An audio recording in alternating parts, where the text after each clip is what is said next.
All right, now joining the show, we've got two highly anticipated guests that are coming on to preview the crown jewel match between Brock Lesnar and Roman Reigns. Along with, I was given the rundown today in finance class that there are going to be a lot of other big names, but we've got on Leo Allgaier and T Mello joining him to break down this upcoming match that it's pretty exciting. It's between two wrestlers, the only two that I really know a little bit about because they're both former NFL and NFL players. So, but what's going on, boys? How are you? Doing great, man.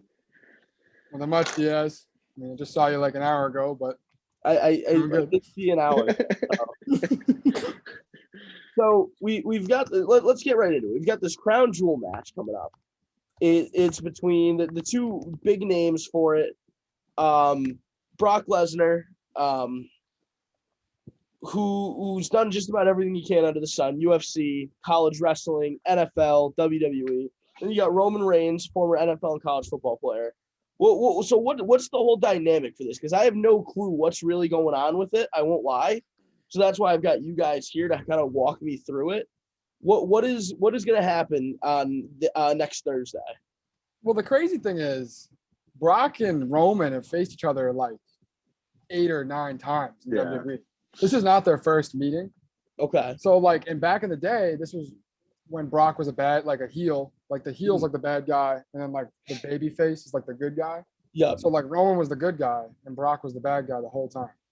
And then now it's like turned around. Like now Roman's the big bad guy in the WWE, and Brock's coming back to like try to take the belt from him.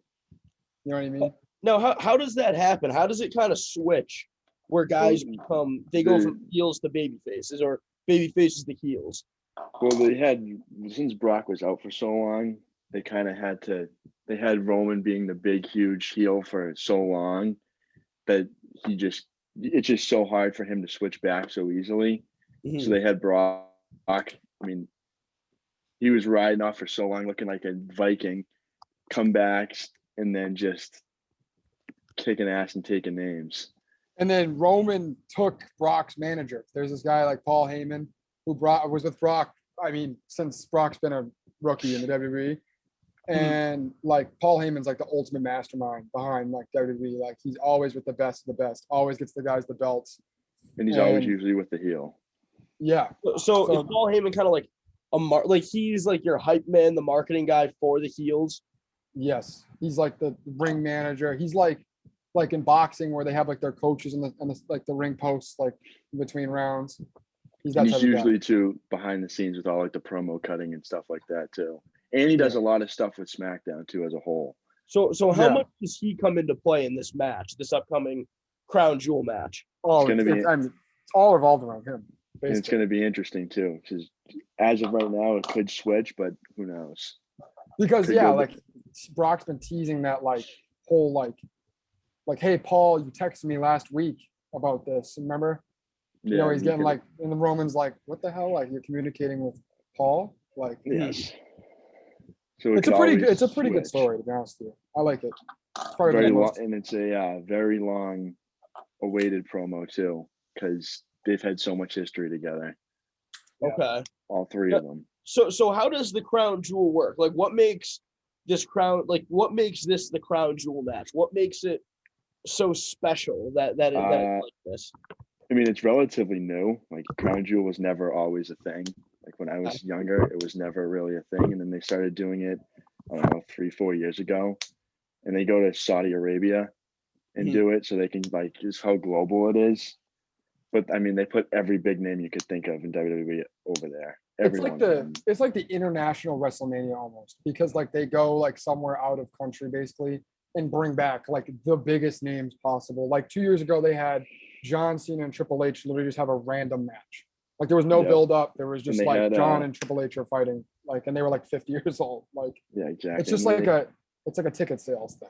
And then 3 years ago, they had a big one too with DX and oh my Brothers of Destruction. That was a disaster. Which when you put 4 55-year-olds in there who are clearly out of their prime, go at it. It's never a good go. Especially Kane. and Shawn Michaels, who looks like a homeless person, but that's another story. Full ball, full on ball. You're talking about putting 4 55-year-olds in a ring. Leo told me Goldberg is going to be there. Yeah. How is this? How is this going to play out in your mind? Especially Leo, that's all you. You answer Goldberg this one. fan, or at least I've been told he likes to steal some of his lines. So how does this play out with Goldberg stepping in the ring at his age? Leo, this is all you. Goldberg's a wild dude. He just, I don't know what it is. He just can't give it up. He had like this awesome run 3 years ago against Brock, and it was perfect. Like they just smashed each other, and like then finally Brock went over at the end of WrestleMania. But then like he came back, and he came back again, and he came back again, and he started like fucking up matches. Like he almost killed the Undertaker. Oh really? Himself. Like literally, like Himself. almost paralyzed him. Like put him on his neck. And like, Yeah. I mean, I love Bill Goldberg. He's pretty like sick character, but I mean, he's well aged in my opinion. But Tommy loves him. Tommy loves seeing him. Leo, thing is- what would Goldberg say? Like I don't know, to his upcoming opponent. Like if he was gonna wrestle against his opponent, what would he say? Like he'd maybe point at him and say, You're next, baby. You're next. I mean, there's been some backstories about times in Boston where that was used. I don't know. Maybe Yeah, like in the past week. he gets involved. They try to de-escalate the situation. Just Yeah. Just a little bit of a fight threat. I don't know. Take someone out. It's a really, I mean, I guess it was effective. I mean, from the person I know that used it, it's an effective 2 words. Jesus. No one Comes found from the best. So Comes from who nothing. else for big names is going to be in this match, or who else outside of like Goldberg, Lesnar, Roman Reigns, like intrigues you guys? Like who are you excited? You got, in my opinion, my favorite match of the night, which is Seth Rollins and Edge, who have just been feuding for a long time, and in my opinion, has been one of the best feuds in some time. But you got Randy Orton, AJ Styles, Drew McIntyre, Bobby Lashley. Aren't the girls fighting? Becky Lynch. The triple threat match with like 3 of the biggest women wrestlers like ever, with Becky Lynch, Sasha Banks, and Bianca Belair, who are all fantastic athletes. However, I have to say one thing about that match is Becky Lynch. I don't know if you know her, Diaz, but she's been like an all-time babyface throughout her entire career, like almost to this point of like John Cena. And they switched her to a heel, which out of was, nowhere. in my opinion, don't agree with it, but WWE had other ways of looking at it because she's never really had a heel run, and her husband's running a heel run, and she really took it off Conor McGregor, like the way she acts right now. Yeah, she's playing like the whole like McGregor, like rich girl, like cocky. I'm the best. And it's just like so like. Jeez, like it's just I mean, like I'm looking at her now. She's pretty hot. So like, get that going for her. I mean, she's I smart. don't really care. All 3 of them. All 3 of them are. Yeah. So with the WWE outside the Crown Jewel match, we'll circle back to that. Are when you guys see different athletes or celebrities hop in the ring, where do you guys stand? Like Gronk was gonna have a WWE career, it seemed like, and then went back to the NFL. But when you see like the one-time celebrities, how excited do you get for that, depending on who it is? Depends on who it is, really, because I mean they've picked a lot of great ones, but I didn't know who Bad Bunny was, but that apparently was a great one. Literally today in killed Spanish class, there's a kid from like Puerto Rico in my class, and I was like, "Oh, Bad Bunny, like he sings Spanish rap," and the kid was like, "That's my favorite rapper," and I was like, "Oh, like I didn't know Bad Bunny was actually popular." Like, yeah, I had no clue. I didn't even know he was who like he was. the main event. He was like the main event of WrestleMania Night 1, I think, or at least he's never wrestled before, and he killed it. They had Gronk. I like when they bring in celebrities. Like they brought Logan Paul in and like stunnered him. I mean, it adds a little, spice to the show, I guess, in some ways, but it's not like what I watch for, right? You know what I mean? No, like I'm looking. Starting with Tommy, who would be your ideal? Somebody that hasn't a celebrity or just somebody that steps in the ring for one match. Well, my favorite already stepped in the ring years ago, but Trump? that's specific. Yeah. But, Yeah, Now, would you pick like the ghost of Ronald Reagan to step in the ring for that, or put a hologram of him in the ring. How about Big Daddy V? What, pull him out of his grave set and put him in? If I were to pick a celebrity to go in WWE, who would be good? Honestly, I know he's kind of cheesy now, just the way he acts, but I wouldn't mind seeing what Brady could do in the ring. Not as a talent, but like as like a spokesperson, and it would jack the ratings up big time. yeah, Brady, I feel like would be odd on the mic. I don't know how he'd be able to work the mic though. I don't either, but I would like to see what he could bring. He seemed like an alien. Brady like just seemed so odd. Like he's so disconnected from reality that like he would be so odd on the mic, but it would be intriguing to see, and the ratings would get absolutely boosted. I think the guy to bring in, if you're going to bring in somebody, is either Conor McGregor or like Tyson Fury or like John Jones, like some big Fury. fighting. They already had Fury like once, but like bring him back.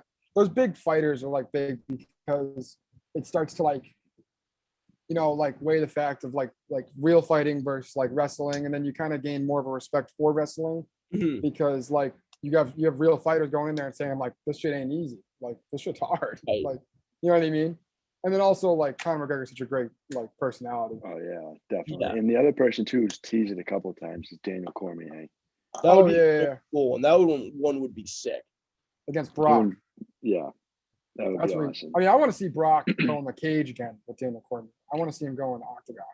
That would be great. Now, for Brock Lesnar, what is your favorite evolution of Brock? So you have college wrestling Brock, who looked very nerdy, but was also looked like the Thing from Fantastic Four. Like Brock, who was roided out of his mind, the needle was still hanging out of his ass. WWE Brock, and then you've got Minnesota Vikings Brock. Like, or not even which is your favorite. How would you power rank the four? Oh man, that is so tough.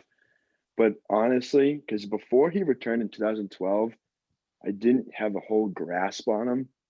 And he kind of returned and kind of extreme. I still wasn't really watching wrestling, but right when he started feuding with the Undertaker, the dude looked like freaking a caveman.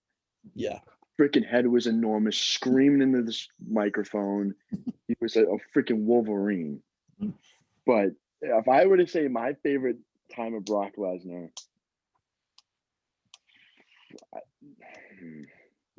wrestling right around like 2015 when he went back into the octagon against Mark Hunt.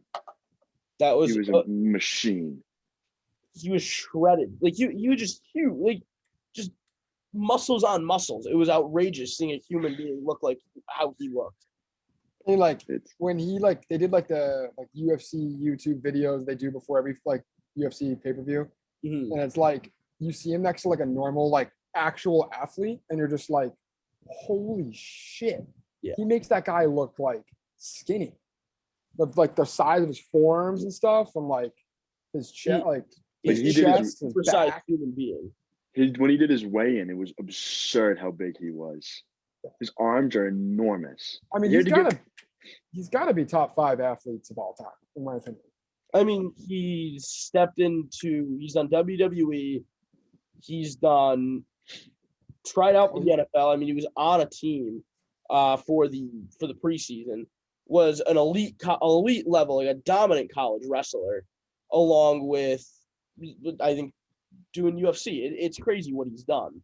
But are you guys a fan of new ponytail Brock? Because I think it looks pretty fucking stupid. Like I think it looks. No, I love it.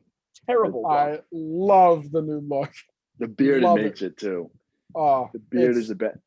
And here's the reason why, Diaz. You bring back a grizzly old veteran who is from a barbaric background. It fits into it, like with the cutoff flannels, jeans over his cowboy boots with the belt buckles. It's what I wanted in Brock for the past 5 years. Yeah, he just gives no fucks. He just shows up and kicks ass. Doesn't cut his hair. And the best part is when he goes off the camera, you see like videos of him like slaughtering cows and like meat and slaughterhouse. The guy's just an absolute menace. I just think the buzz cut looked so clean for him. Like it felt Yeah. so fitting. Now, like even if he brought the beard back with the buzz cut, I'd be okay with that. The ponytail, just to me, is not the look for Brock. That's why I'm picking Roman Reigns to win in the crown jewel over Brock Because of the look? because of the ponytail. I think Roman Reigns just has the hair advantage at that point. I mean, Roman Reigns had leukemia twice and still has better hair than Brock Lesnar. It's just, it's outrageous. The ponytail's got to go. My dad doesn't like the ponytail either. He's like, yeah, everything's cool about him except that dumbass ponytail. The And I'm beard like, looks sick. The beard looks sick. I think the ponytail is funny because you can just tell Brock cut his hair like to the same way Mhm. before he started growing this ponytail. You can tell that he hasn't cut his hair in that section of his head since like COVID started. Like Oh. that's what he did. Yeah. So he's just been like in quarantine or whatever, like since this whole COVID shit started. He's probably just been going like, yeah, fucking cut my hair and then just shaving the side of his head and leaving Yeah, the fucking top. And you know he's doing it himself too. He's not going to a barber. No.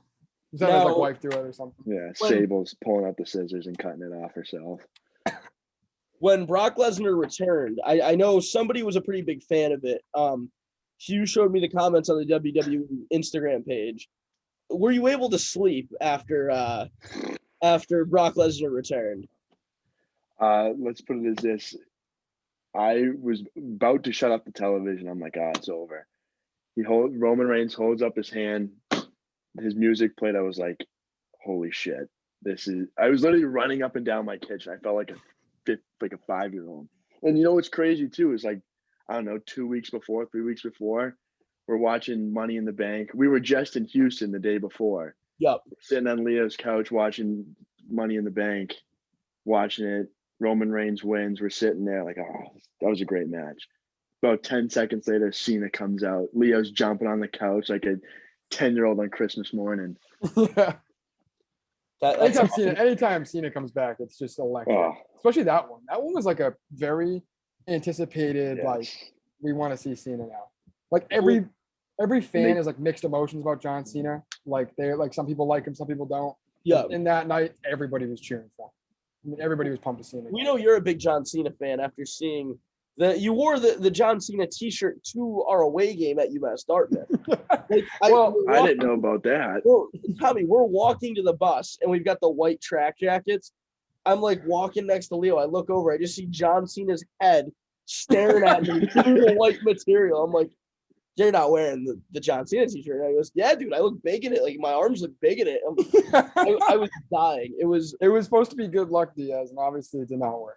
so you can't wear it before any game. Diaz, next time you wear it, tell him to put the headband on his arm. Like Oh John my does.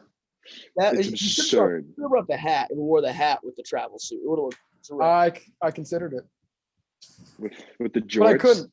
I couldn't wear the hat because I feel like Coach Cam would get mad that I was wearing like not buck gear. With the jorts too. That would be tough. That would be tough. I gotta find some jorts for Halloween. I'm being John Cena for Halloween this year. You built the same. You guys look like identical twins. No, that's what everybody said when I was wearing the shirt. Like, dude, can I? I remember Matt came up to me. He's like, "Where's Leo?" He's like looking right through me. He's like, "I can't see him." Oh my god. Yeah, yeah. Mac loves that shit. Mac was so proud of himself too when he made that joke. When you sent the picture of the T-shirt and hat, he was He's like, "Why are you just sending a picture of your living room?" He was so proud of that joke, like because he used it multiple times again. That was hilarious, Tom. Remember when Cena did return and Michael Cole, the announcer, was like, "It's John Cena, the 16-time world," and then Pat McAfee was like, "Where is he? I can't see him. Oh my Where is he?" god. He is so good. Pat McAfee is the best addition WWE's had since like ever. Like he is awesome. Awesome as an Brings announcer. and big time energy. When we went to Houston, he was there. Oh, so And sick. Shinsuke Nakamura, I don't know if you know who he is, Oh. but he Amazing.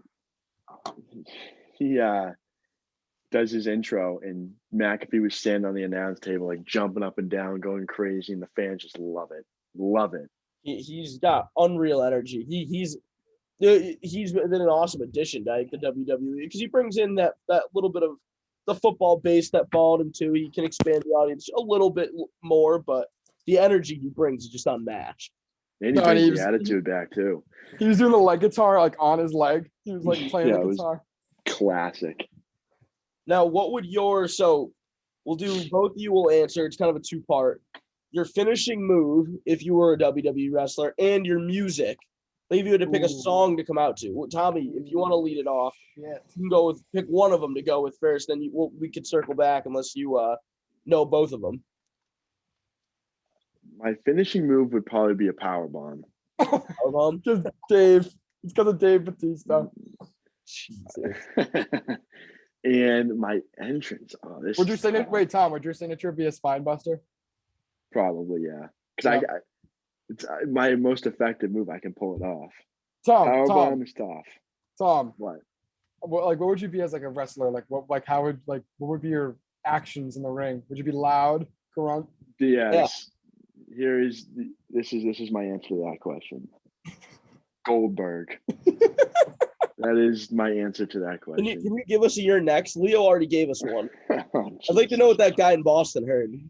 Yeah. Let's hear it, Tom. Let's hear what like this sounded like. You're next. It was- I can't believe you said that. That was awesome. but my music choice, oh man, this is tough. I can see you going with like some just God Bless America by Lee Greenwood, maybe. Or We- I would do maybe For Whom the Bell Tolls by Metallica. I was thinking the same it doesn't thing. miss. That doesn't miss. That's a great choice. Yeah, Love I was it. thinking the same thing. It's like either like AC/DC, Metallica, or like some like other metal band that you never even heard of. Like it just has to be your wrestling entrance. And now, what's your finishing You move? could- Like, what would your inners be in the? Since I'm a smaller guy, I think my move would definitely be a curb stomp. I think it's an effective move against any size person. And that's I mean it's a deadly finisher. I mean getting your head stomped into a mat, I think that's pretty good KO. Yeah, So I mean like can't I go mean wrong. Seth Rollins does it. I feel like that's who if I was a wrestler, I feel like that's who I'd most be like. Like Seth Rollins or like Shawn Michaels. So it's just like they're like the average size person. That's the curb stomp seems just brutal. Like that's a brutal move. Curb stomp. So, all right. So before we sign off, what do you guys think? Give me your predictions for Brock versus Roman. Brock versus Roman. You know, I'm gonna go Roman only because I think this is gonna go long than we think, and I think it.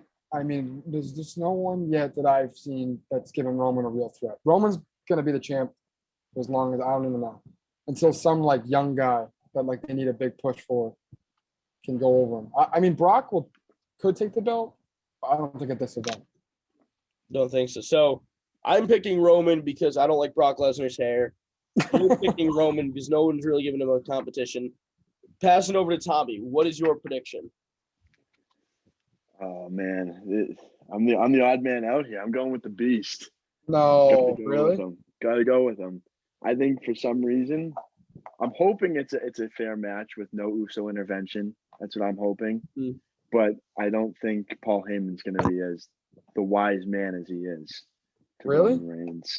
I I think think Paul is not going to turn on him right away. I I think think Brock. he's going to wait. They could wait. Like Roman Reigns very could win this match, but Brock is Brock Lesnar, and you don't bring him back for nothing. Tom, what would you do if Goldberg interfered the match and stopped it, so they didn't have a finish, and Goldberg got involved?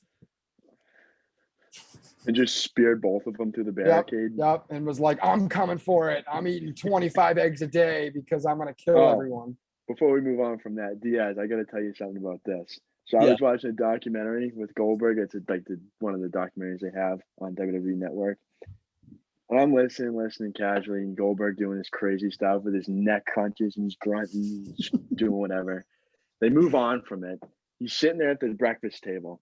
He's like, yeah, when they prep me for matches, they only give me like a 3-week notice. So I just got to crank out as many eggs as you can. I usually crank out about 24 to 36 eggs a day. I'm like, timeout. 36 friggin' eggs a day. Who the hell does that? And then I don't know if Leo showed you this yet, but him. So there's a the sleds at football Yes. Yeah. that you block. Well, this nut job decides to tackle them like To the ground, to What? the ground. like a full sled. I don't know if Leo showed you it, but it's absolutely insane. It's Holy, insane. that's You gotta- outrageous. You got to see this. It's huge. So You sent Tom, it you really, over, Leo? should I send it to you? Yeah, send it to me. I want to check this out.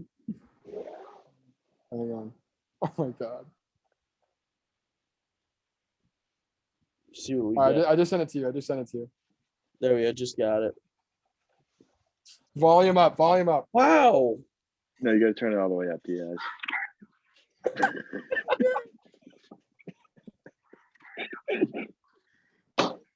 Imagine being in the turf, like just doing some sprints or like for a run or something, and you just see some 55 dude just fucking burying a fucking sled. Whole different beast. Oh man, he is something else. Wrestling rocks. Boys, I appreciate you coming on. Next big event that comes around, you'll have to let me know because, like I said, I don't follow WWE as close or nearly close as you boys do. So just let me know. We'll get it back up and running, especially next time Brock is going to be in a match too. We'll do the same Royal thing Rumble. and go right through it. Yeah, we'll do the Royal Rumble preview. But boys, like I said, I appreciate it. This was a good time. I learned a lot. I learned a lot about the WWE that I definitely needed. So Yeah. this guy, I just can't believe you don't like the ponytail, Diaz. it's just terrible look. He looks dirty. I can't believe you never watched wrestling when you were little. When you were a wrestler. I just never You got wrestled in into high it. school. I can't could believe never. it. I feel like you would have liked it if you were young, like watched it as a young kid, and then like you wouldn't be watching it now. Leo, like, I'm a weirdo Leo, for where. here's a question for you. If you were to pick, who do you think Diaz's favorite wrestler would have been when we were younger? When we were younger. Or now, either one. Ooh. I Like think growing up, his favorite. he would have definitely liked one of the bigger guys, like Dave Batista. Like he probably would have liked Triple H. I mean, Diaz, what kind of person? Like, what kind of personality do you like? I would have liked. I think I would agree. I would have liked somebody like Dave Batista. Like just a muscle, just some guy that just looks He would have. jacked. He would have loved Braun Strowman. Oh yeah. Well, that's now. No, that's what I'm saying. He would have loved him. But yeah, back then I probably would have been a Batista guy. Batista's weird. Welcome to the club. And I think everybody liked Cena when they were younger, so Yeah, it's it was- inevitable. True. Fan favorite. Absolutely. But thank you guys for joining. And thank you for listening to this episode of the My Parents Office podcast. Stay tuned for next week's episode.